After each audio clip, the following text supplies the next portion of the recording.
Self-Love is the New Sexy, the podcast devoted to helping you overcome life's most painful and stubborn challenges so you can feel great, have more energy, and live stress-free every day. To reach your full potential, simply work with the powerful spiritual principles that are readily accessible to everyone.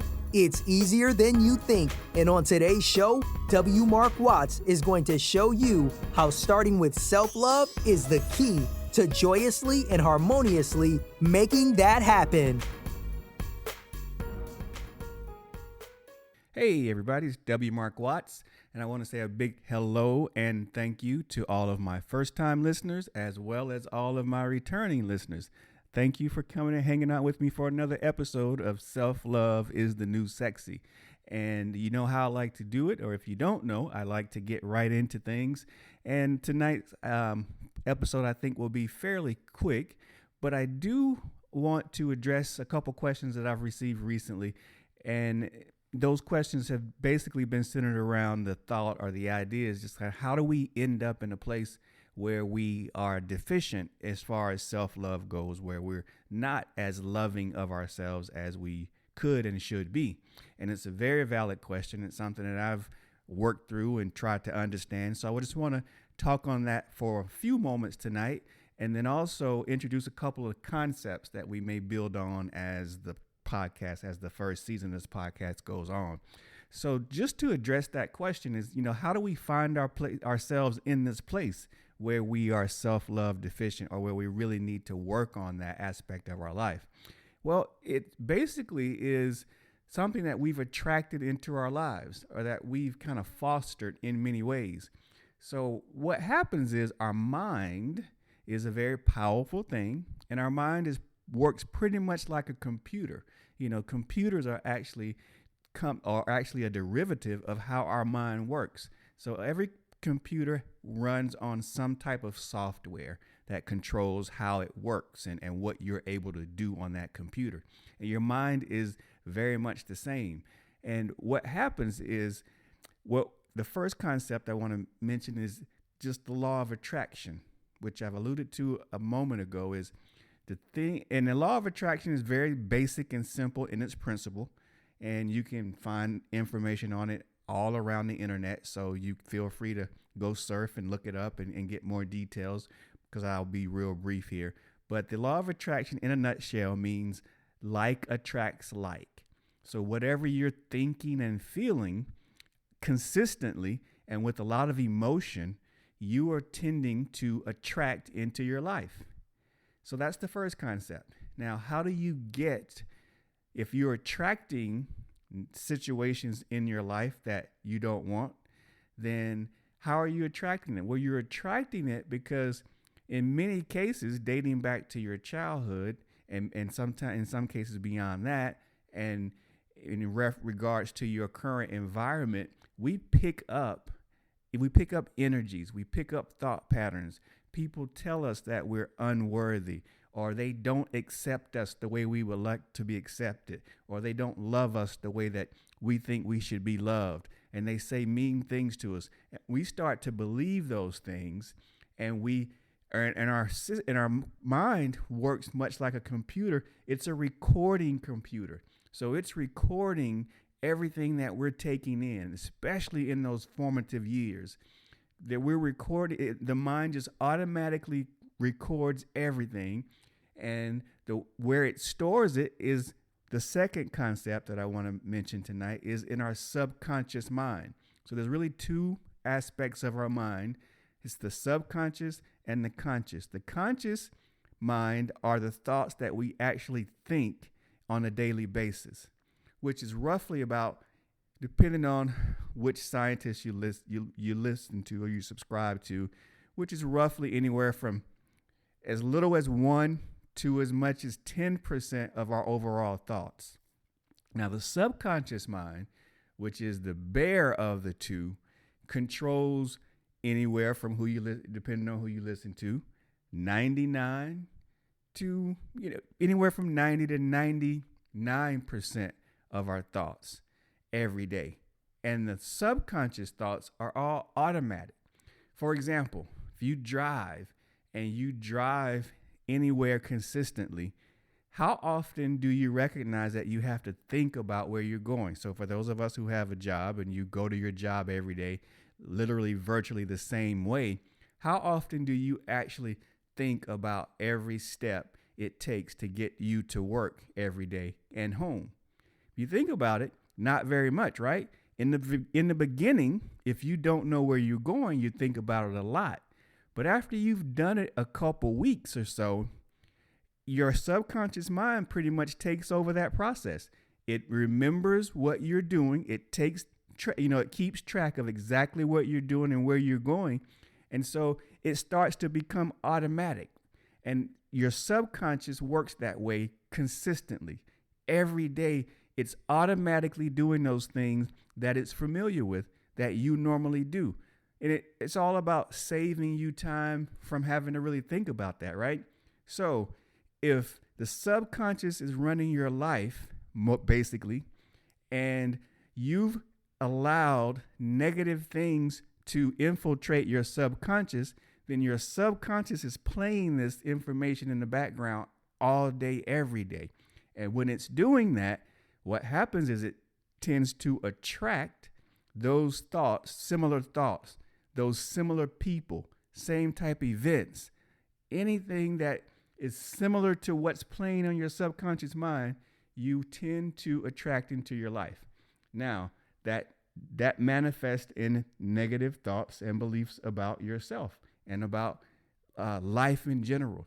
And it fosters an environment where you will be less loving to yourself simply because those negative tracks are playing in your subconscious mind over and over and over again. And that's how we grow up where we don't necessarily value ourselves as much as we could. We don't take care of ourselves as well as we could.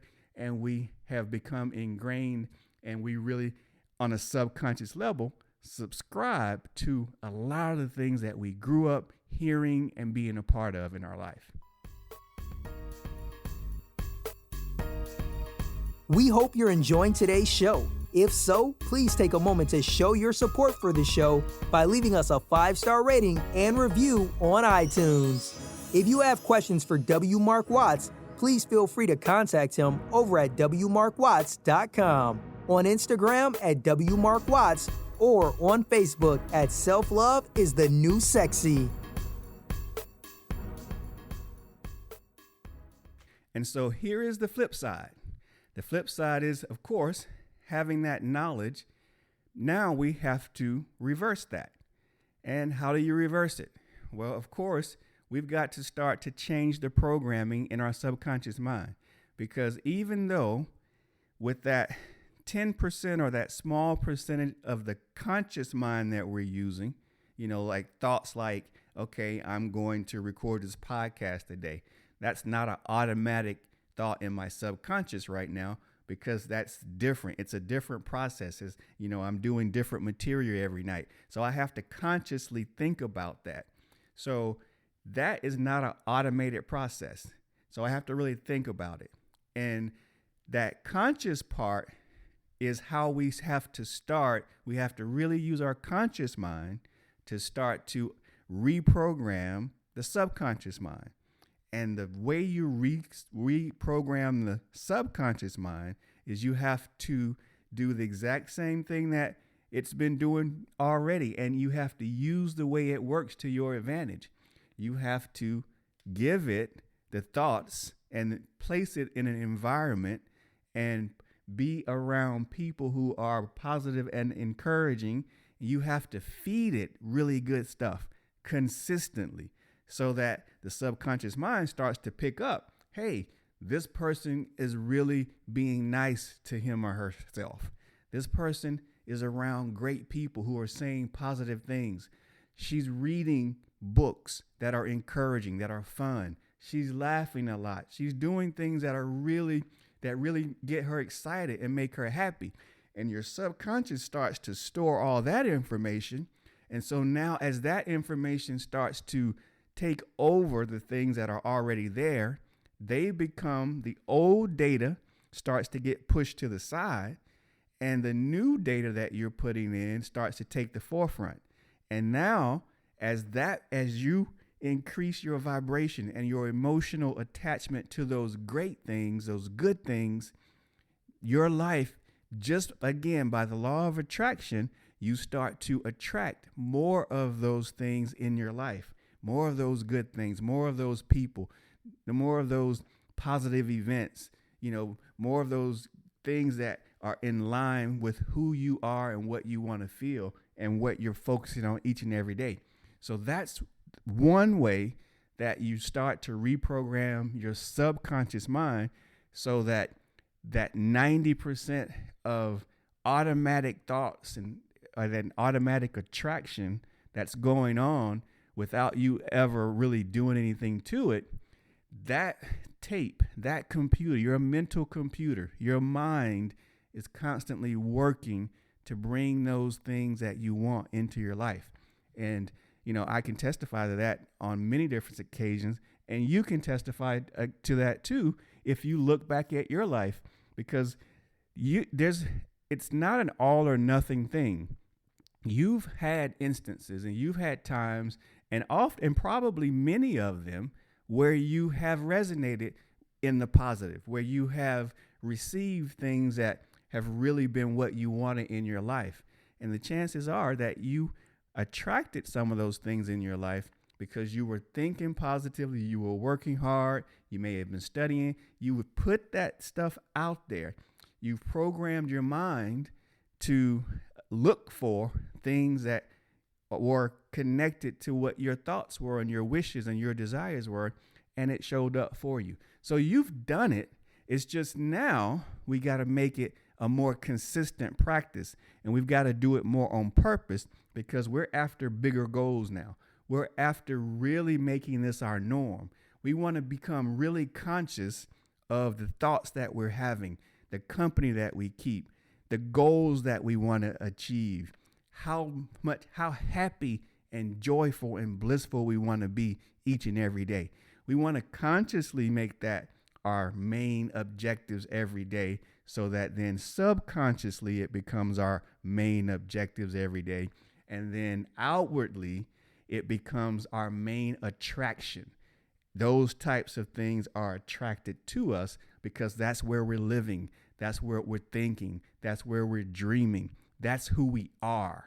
And we get more of who we are. And so when you can become that super loving, super blissful, super happy person consistently, you will start to attract more of those like things consistently into your life each and every day. And again, that's the ultimate goal, is to really get there. So the takeaway from today's show is to just be aware that our subconscious is pretty much running our lives. And that's not necessarily a bad thing, because we can control it. Even though it's automatic and we can't control that aspect of it, we can control what's written in that computer program called our mind that contributes, or that is the source that the subconscious uses. So, and the way we do that is we have to feed it the thoughts, the ideas, the feelings, and the more emotionally attached you are to it, the more excited you are about the things that you have going on in your life and that you want to manifest, the greater the opportunity, the greater the chances, and the easier it will be for your subconscious mind to accept it. Subconscious mind is a really tough thing now. It's not super easy to reprogram. It takes consistent effort. And again, your emotional attachment to your new thoughts and new ideas greatly affects how quickly you're able to reprogram your subconscious mind. But that's the ball game. We've got to feed it what we want it. Garbage in, garbage out. Great stuff in, great stuff out. And with that, I'm going to end, because I'm right at the limit about where I want to be on my show today. So I hope something resonated with you today. If it did, play with it, do your research. And until the next episode, the next time we talk, take care of yourself. I look forward to talking with you all again very soon. Take care now. Bye. You've been listening to Self-Love is the New Sexy with W. Mark Watts. If you enjoyed today's show, be sure to tell a friend. Also, make sure you never miss an episode by subscribing to our show on Apple Podcasts, Stitcher Radio, or wherever you listen to podcasts.